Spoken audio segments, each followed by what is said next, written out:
Sziasztok! Megnézzük, hogy mit nem mond el. Mit nem mond el nektek a személyetek, legyen az bárki, akire gondoltok.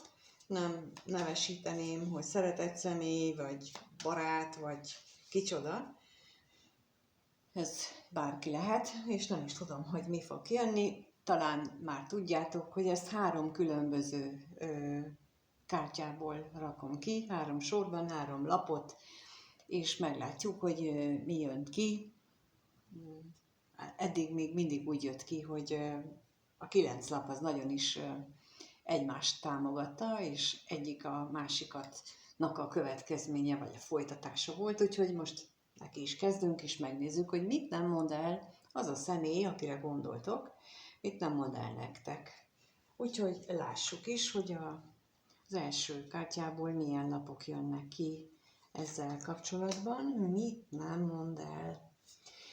Háttérként most eszembe jutott, hogy a világos hátteret tegyem, mert a múltkorban a sötét volt, és úgy nem lehetett jól látni a lapokat, és most ezt visszacseréltem, így, és akkor következzen a másik kártyából is, hogy mit nem mond el. Valamit nagyon nem mond el, egyébként valamit nagyon titkol, mert amióta hozzákezdtem, vagy ide ültem, hogy akkor megcsinálom, azóta folyamatosan be vagyok rekedve, és ez nagyon elhallgatást jelent, valóban nagy elhallgatást jelent. És akkor megnézzük a harmadik félét, ez azt fogja jelenteni, vagy az arról szól, hogy mit mondana, ha mégis találkoznátok, vagy mégis lenne bátorsága. Tehát itt ezen pedig az van, hogy mit mondana mégis.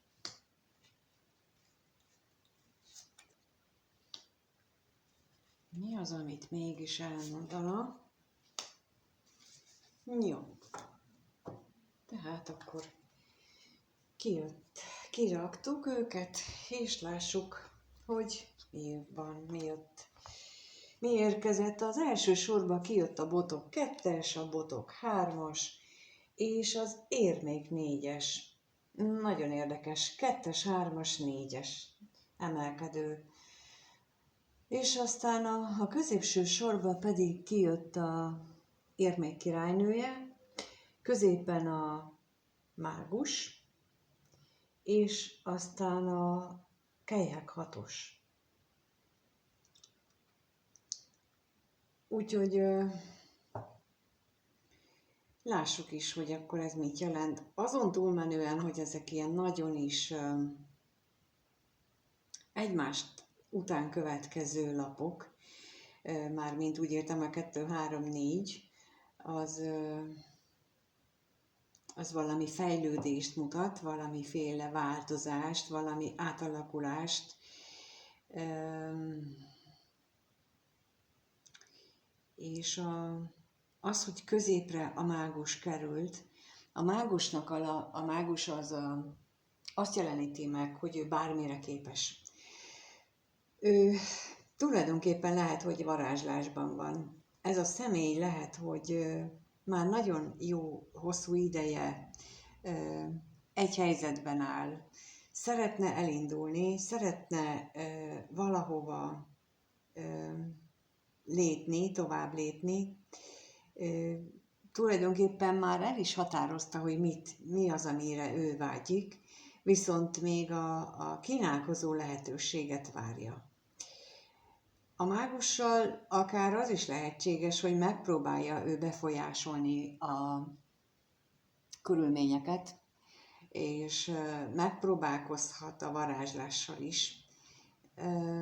De nem hiszem, hogy túl sok sikerrel jár, mert úgy látom, hogy itt a botok 2-esével ez a várakozás, ez nem pusztán önszántából való várakozást jelent, hanem lehetséges, hogy a körülmények kényszerítik arra. Ugyanis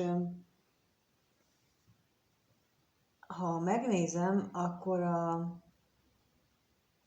Botok kettesén nincsen hajó, ott van a víz előtte, nézi a távolba a víznek a túloldalát, de nincs hajó, ami érkezne vagy menne, szóval, hogy amivel ő tovább tudna menni. Hiába döntötte elő, hogy mi lenne, hogy melyik botot választja. Tehát választás megtörtént a részéről, de nincs amivel tovább menjen. Ezért mondom, hogy szerintem a körülmények őt most még fogva tartják, őt még oda láncolják, ahol jelenleg van. Viszont utána a Botok 3-as napja következik, ahol már úgy látszik, hogy az eltervezett úti cél az nem biztos, hogy egyedül képzeli, ott lehet, hogy már 2 személyre gondol, és annyiban változik a körülmény, hogy már adódnak lehetőségek. A távolban megjelennek a hajók, amelyek valamiféle lehetőségeket jeleznek, és olyan, mintha most azt mutatnák ezzel az égiek, hogy türelem, mindjárt megjön, mindjárt itt van, mindjárt nekiindulhatsz az utazásnak, csak még várnod kell. Itt nekem teljesen erről beszélnek itt ezek a lapok, hogy ő neki pillanatnyilag ez a legfontosabb, hogy ő várjon. És akkor, mint mondtam, itt olyan, mintha ő választott volna magának valaki még társat, úti társat ehhez az induláshoz, és a körülmények is segítik, hiszen elég nagy hajó érkezik ahhoz, hogy ő neki induljon, és ne egyedül induljon neki, hanem vigyen magával mást is. De lehetséges, hogy az, akit ő vinni akar, az túlságosan ragaszkodik az ő dolgaihoz. Túlságosan ragaszkodik a kincses ládájához, ragaszkodik a vagyonához, ragaszkodik azokhoz a dolgokhoz, amit úgy gondolja, hogy az övé. Viszont itt a színekből ítélve azt gondolom, hogy nem biztos, hogy ő tudatában van annak, hogy kit választott. Nagyon is itt most a piros és feketét látom, és nem mondom, hogy a piros és fekete az az ördög színe, de mégis az jön, hogy tehát arra asszociáltam, amikor így elsőre ránéztem, az ördögnek a képe jelent meg előttem, illetve nem is az ördög, hanem annak a negatív személy. És nem ezért azt gondolom, hogy vagy lehetséges, hogy nem a jó utitársat választotta ehhez a kalandhoz. Vagy ha ő nem az a választott személy, akivel ő kalandra készül, akkor ez a személy viszont az, aki őt visszatartja. És akkor már úgy érthetőbb, hogy miért jött nekem az, hogy ő az ördög, aki az egyik befolyásoló külső körülmény, aki ő hozzá ragaszkodik, aki fogja szorosan magához akarja ölelni, mintha ő egy darab érme volna, vagy esetleg 4 darab érme volna. Tehát olyan, mintha ez a személy, akit itt látunk, az őt magához láncolná. Ez a birtoklásnak a jele, ez a birtoklásnak a lapja, amikor a túlzott ragaszkodás jelenik meg rajta. És olyan, mintha ez a személy tartaná vissza. És ha megyünk tovább, akkor itt azt látjuk, hogy ott az érmék királynőjeként folytatódik. Az érmék királynője egyébként képes önállóan is létezni. Neki nincs szüksége arra, hogy ő bárkihez is ragaszkodjon, hogy őt bárkit is visszatartson, mert ő tud gondoskodni az övéiről, ő neki neki minden lehetősége megvan, hogy az anyagi világ összes dolgát birtokolja, de itt is megint azt látom, hogy itt mögötte megjelenik a piros rózsa fekete háttérrel, és ez nekem megint azt arra utal, hogy lehetséges, hogy ez az érmék királynője az, aki itt is ördögként jelent meg nekem, és lehetséges, hogy ugyanaz a személy, aki őt visszafogja, gátolja attól, hogy a vágyott cél felé elinduljon, az egyfajta érmék királynője az életében, az a személy, aki valamilyen fontos családi szerepet tölt be nála. Lehetséges, hogy például az a társa, lehetséges, hogy az édesanyja, vagy valaki olyan matróna, ezt a régi magyar kifejezést használva, ami azt jelenti, hogy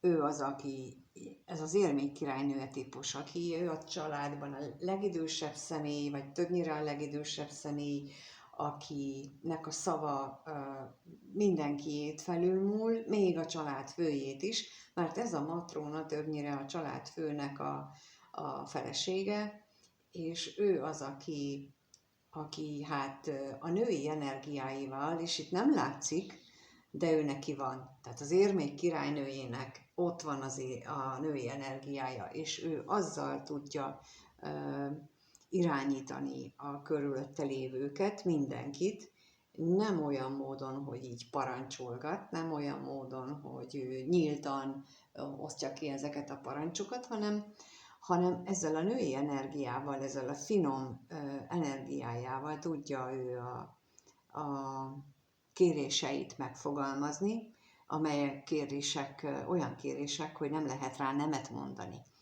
És ettől van a női energia, hogy ő képes olyan módon véghez vinni az akaratát, ami az anyagi világra értendő, hogy az ellenállhatatlan, ellentmondást nem tűrő módon tudja ezt kifejezni. És például lehet ő egyfajta mágus is, mármint az érmék királynője. Ő lehet egy olyan személy, akinek van olyan képessége, hogy olyan módon tudja megélni a mellette lévő, vagy a körülötte lévő emberek olyan módon tudják megélni a hétköznapokat, mint hogyha ez az érmék királynője képes lenne varázsolni, képes lenne megteremteni nekik a lehetőségeket az életükben, mint hogyha teljesíteni tudná a vágyaikat, de legalábbis a múltban tett ilyeneket.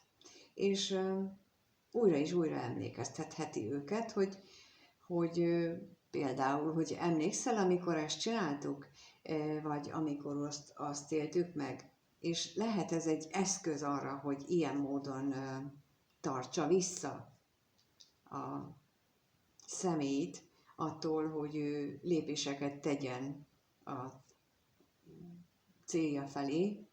Lehetséges, hogy itt a múltra való emlékeztetés az az eszköz, amivel ez az érmék királynője a környezetét befolyásolja, és ilyen módon tartja őket, vagy őt fogva.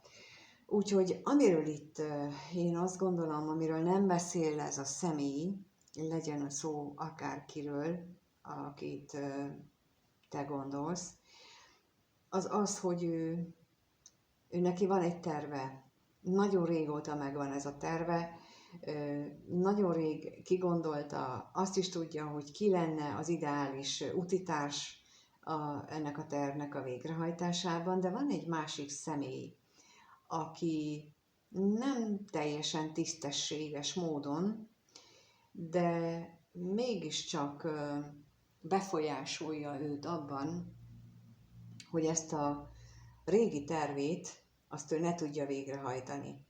És itt most a mágus nem a tisztesség, nem a tisztességes mágusként érzékelem. Nem látszik ugyan itt a képen az, hogy ő esetleg sötét mágiát alkalmazna, de a sötét mágia az nem csak attól sötét, hogy most én olyan maras szavakat mondjuk, hanem attól is sötét, hogy mondjuk a szándéka, mint itt is, amit mondtam, hogy a régi eseményekre való emlékeztetés, ez a manipulációnak a finom eszköze az, amivel gyakran találkozhatunk, akár a reklámokban is, tehát nem csak a magánéletben, de például a hétköznapi életünkben is a marketingesek nagyon is tudják használni ezt a fajta manipulációt, amit nem érez annak az ember. Ott ül a tévé előtt, nézi a tévét, és nem érzékeli, hogy ő közben most azzal, hogy felvillantanak egy ilyen csodás helyet, nem arról beszélnek, hogy utazz már el oda, hanem például csak felvillan a kép, és akkor pont annyi ideig, hogy az embernek van lehetősége arra, hogy meglássa, és elinduljon benne az a gondolat, hogy hú, de szép, de jó lenne ott lenni, de mire befejezni, addigra már el is veszik. Tehát ez a manipuláció, ez bizony arról szolgál, hogy felkeltsék benned azt a vágyat, hogy dolgozzál már többet azért, hogy majd egyszer elmenjél arra a helyre. És ez egy nagyon extra példa volt, tudom, de valahogy így működik a valódi manipuláció. Senkit nincs tudatában annak, hogy őt közben manipulálják, mert az csak egy sima reklám volt, mondjuk ami a kávéfilterről szólt, és ennek hátterében, vagy ennek egy elemeként jelennek, de nem a kávéfilter lesz ott a lényeg, hanem az a lényeg, hogy hogyan tudnak téged az irányításuk alá vonni, és ez a személy ugyanezt csinálja ezzel az emberrel. Ugyanilyen módon, ilyen láthatatlan, a normális ember számára láthatatlan madzagon rángatja ezt a személyt is. Ő ugyan nem biztos, hogy érzékeli, hogy milyen eszközökkel manipulálják, de már mintha azt érezné, hogy őt visszafogják, hogy őt megkötözik, hogy őt nem biztos, hogy tiszta eszközökkel tartják ott, ahol van. És ez az, amit nem mond el neked, mert fél attól, hogyha elmondaná, akkor te mit szólnál hozzá. Jó, akkor most megnézzük azt, hogy mit üzenne számodra. Az elsőn azt mondja, hogy csapdába estem, és nem tudom, mit tegyek. Nagyon is passzol a többihez. Tehát, hogy ezt így nem mondja el, hogy amit az előbb így elsoroltam, hogy ő úgy érzi, hogy őt vissza akarják fogni, és nem biztos, hogy mindig tisztességes eszközökkel. Ehelyett, ha elmondhatna valamit, vagy elmondana valamit, akkor ez lenne az, hogy csapdába esett, és nem tudja, hogy most mit évő legyen. A másodikon az szerepel, hogy a változás a küszöbön áll, és azt kéri, hogy legyél készen. Reménykedik benne, hogy ő tud változtatni ezen az egészen. Reméli, hogy hogy már felismerte, hogy már látja, hogy mi történik körülötte, vagy úgy gondolja, hogy látja, hogy mi történik körülötte, az azt jelenti, hogy most már akkor tud majd változtatni az egészen, tud majd változtatni a dolgokon, és azt kérné tőled, hogyha beszélne hozzád, vagy ha tudna veled beszélni, hogy legyél készen, mert hamarosan. Viszont a harmadikat, ha megnézem, akkor azt mondja, hogy még nem áll készen arra, hogy levegye a maszkját. de lehetséges, hogy nem csak ez a érmék királynője személy az, aki őt visszafogja, visszatartja, hanem az is lehetséges, hogy az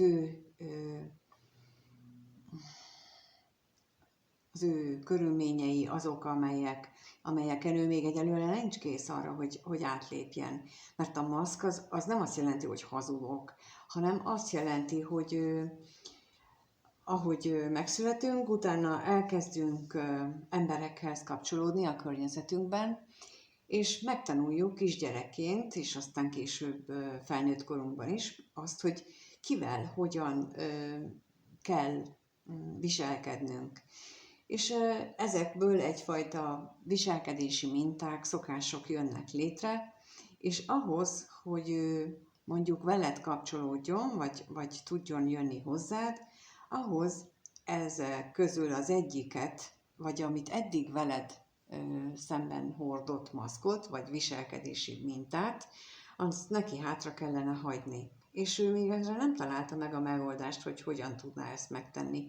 Lehet, hogy ezt már felismerte, hogy mi az, ami őt gúzsba köti, mi az, ami őt fogva tartja, de azt még nem, hogy hogyan tudná ezen túltenni magát. Illetve nem csak az, hogy hogyan tudná túltenni magát, hanem hogy mihez kezd.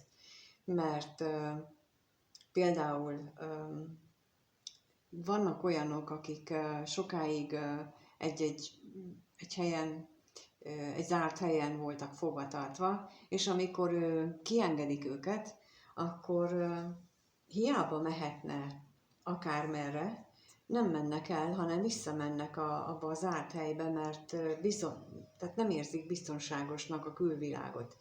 És ez olyan érzésem van most ezzel kapcsolatosan, hogy ő rálát arra, hogy ő miben él, de nem tudja a megoldást, hogy hogyan tudna asszimilálódni a másik világban, hogyan tudna veled asszimilálódni, hogyha veled kezdeni el. És erről beszél, hogy még nem áll készen arra, hogy levegye a maszkját. Tehát a maszkot, mint ezt a szót, nem csak úgy kell érteni, hogy másképp viselkedünk, mint az alatta, mint az állarcos bálonban maszk, hanem úgy is kell érteni, hogy nem tudunk új viselkedés mintát elképzelni magunknak. Nem tudunk azt csak úgy egyszerűen lecserélni, mert ahhoz nagy-nagy változásra volna szükség, és gyakran gondoljuk azt magunkról, hogy könnyen változtatnánk, hogy mi aztán tényleg, és vannak olyan emberek, akiknek könnyebb, de a többség, főleg akiknek az Uránusz egyáltalán nem hangsúlyos, vagy hát éppen, hogy el van nyomva, vagy nem jószerivel nem is érzékelhető a képletükben, azok, meg sok bolygójuk van a fix jegyekben, azok szinte képtelenek a változtatásra. Azok például ezeket a maszkokat, hát talán sosem tudják levetni. És ez nem az ő hibájuk. Ők egyszerűen nem mondanám tehernek, sokkal inkább feladatnak mondanám, tehát ők ezzel a feladattal születnek, és nekik ezt a feladatot kell meglépniük, meg teljesíteniük, és bizony vannak, akik azt mondják, hogy köszi, mármint a nagy égi elszámoltatásnál, hogy köszi, én ezt nem tudom megoldani, és akkor majd egy következő kísérletben megpróbálom. Ilyenkor van az, hogy egy új inkarnációban, nehezített pályán ugyanazt a feladatot megkapja a lélek, vagy pedig csak nagyon későn, az élete végén éri el azt, hogy képes a maszkját, azt a viselkedési módját megváltoztatni, vagy felismeri, hogy ez a feladata, és olyankor van az, hogy például a öregen, sok esetben a haláluk előtt döbbennek rá, hogy jó lett volna, hogyha ezt előbb felismerem. Ez mindennek a része, tehát mindenhez az eseményhez tartozik, úgyhogy azért lenne célszerű, hogyha elfogadnánk minél többen azt, hogy az élet, vagy az életünk az nem csak öncélúan azért van, hogy itt éljünk és jó legyünk, hanem hogy feladattal, küldetéssel érkezünk ebbe az életbe, és alapvetően az a cél, hogy jól érezzük magunkat, de a legfőbb cél, hogy ezt a feladatot végre kell hajtani. Ha nem most, akkor osztályismétlés következik, és az mindig nehezebb, mint az előző volt, és erről beszélne ő, hogy ő már ismeri, látja a korlátait, de egyenlőre nem tudja átlépni. Hát remélem, hogy segít ez nektek valamit, segít abban, hogy megértsétek azt, hogy milyen körülmények között élő, vagy mi az, ami visszatartja, mi az, amiről ő nem tud beszélni, és hogyha egyszer odaér, hogy segítséget kér tőletek, akkor nem biztos, hogy nektek kell megmondani azt, hogy mit csináljon, hanem azt tudjátok mondani, hogy mellette álltok, és ha a tanácsot kér, akkor elmondjátok a véleményt, de kéretlen tanácsot ne adjatok. Igazából erről van szó, ez a lényeg, mert azt tapasztalom, hogy nagyon sokan írjátok azt, hogy tudjátok, hogy mit kellene tennie, és őszintén szólva én is így voltam egész életemben, mindaddig, ameddig így ide nem talált engem az univerzum, a teremtő, hogy ezeket mind felismerjem és rájöjjek, hogy az bizony nem volt jó magatartás, nem értem el vele a célomat, sőt mindig ellentétes hatást váltott ki az, ha én annyira segíteni akartam. És most pedig elmondom ezeket a tapasztalataimat, hogy hát, ha valaki tanul belőle, és nem követi el azokat a dolgokat, amit én megtettem, és ha ebben tudok segíteni nektek, akkor örömömre szolgál.